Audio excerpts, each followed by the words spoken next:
we've started putting some wires in the car. We've gone a different direction than normal. Usually I bring them all through one hole in the firewall, but we had a lot of open grommet, so we're just picking the best area to throw bits and pieces through. The first of many. I'm showing you the first and the last, otherwise it's going to be a pretty boring video.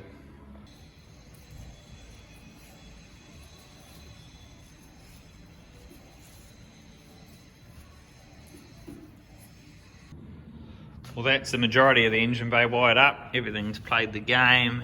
It's the first time doing one of these. Quite cool having all new plugs and everything. It just makes life a lot easier. All the coils all running through in separate places. All come up fairly neat. There'll be one last tidy up once. I know it's all good. We can pin stuff out of the way and make a couple of little holding brackets for a couple of the cables.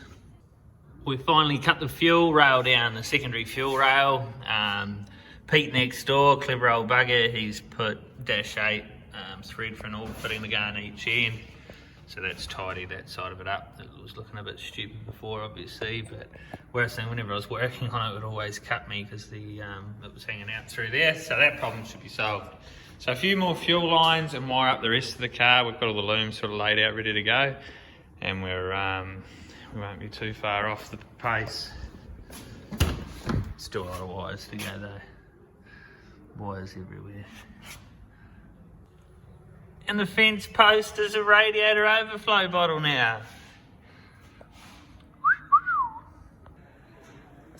We'll put that into a bit of braid. That's the loom that runs to the back of the car. Then I'll explain what wires we've taken from the Nexus that I'm putting to the back.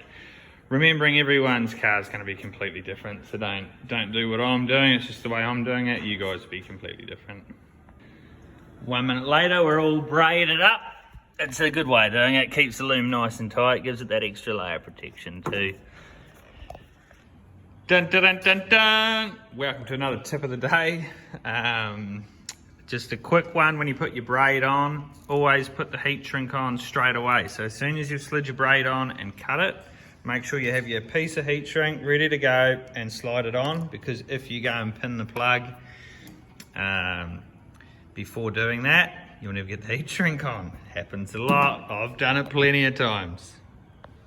Right, a quick squiz under here, little trans cooler. We've got a sensor that does converter pressure there, just a 0 to 150 pound, which it should never get that high. Temperature sensor in here, fluid temp, which will turn all the fan and everything on via the ECU.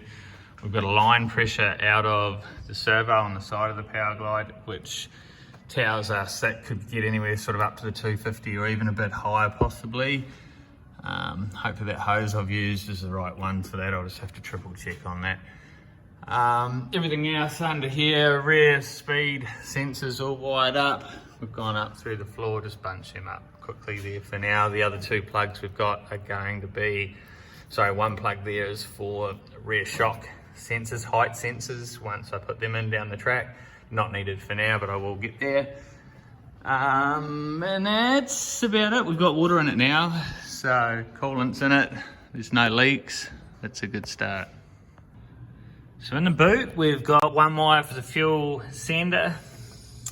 We've got one for the ethanol content sensor. I'm using 2 of the high outputs, so 2 25 amp outputs, 1 for each pump. It looks like it's going to earth, it's not. We've earthed it inside, and each one's going off to a separate pump inside. These 4 here are all 8 amp outputs, so 1 for left indicator, 1 for right indicator, 1 for brake, and 1 for park lights. So that's all controlled via this Nexus. What else in the back? The only other thing is underneath. Before I would have showed you what was going down to the diff sensor for the speed, tail shaft speed. That's just those wires going through that grommet through the floor. Just a bit of a close-up, just of a single wire braid. Just a real nice fit on this stuff. Gives it that extra bit of protection and just makes it look nice and tidy. Righto, it's Saturday morning. We've done most of the wiring now, all the inside stuff under the dash. We've got just a few warning lights we've still got to wire up. I'll use a couple of the DPOs out of the Howtech to do that. The other thing I've got to do is all the front headlights and indicators. We've run out of outputs, 8 amp outputs or 25 amp outputs, so I'm going to do that the old fashioned way, just through a few relays using the DPOs. So that's just a small current switching signal the Haltech puts out. That'll trigger the relay, and then we send the power off up to the headlights and that. So I'd gone that way because I've chosen to use the two 25 amp outputs for the pumps. Now, if you're running a mechanical pump or just one pump, you'd still have another 25 amp feed out. You could quite easily do all your headlight control with, but I wanted to run that to the back. Well, I said I was going to show you the last wire. That's the last one off to the alternator. I've just got to get a plug for it during the week. In saying that, we still have the big battery cables to go, just the big heavy stuff, but all the little stuff out of the ECU and what controls the car is all done. All the horn, relay, headlights, everything else is all finished. Wipers are wired up. Inhibitor switch off the shifter's all wired up. It's getting bloody close now. We've got all the rear tail lights are all wired up the whole way across. Just finished doing all that. So all plugs in on a separate loom.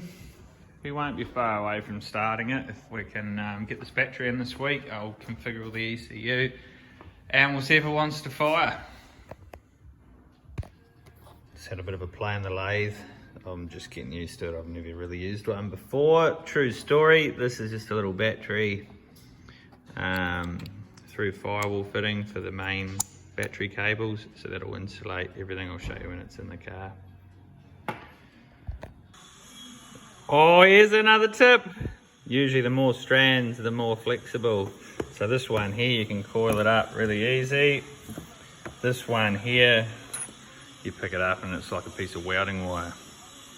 Both probably can carry the same amount of current, but this one's definitely nicer to work with. Put in starter motor to firewall on the outside, and then on the inside we can go battery, which will be in the boot, to the inside of this, and also the Haltech to the inside of this.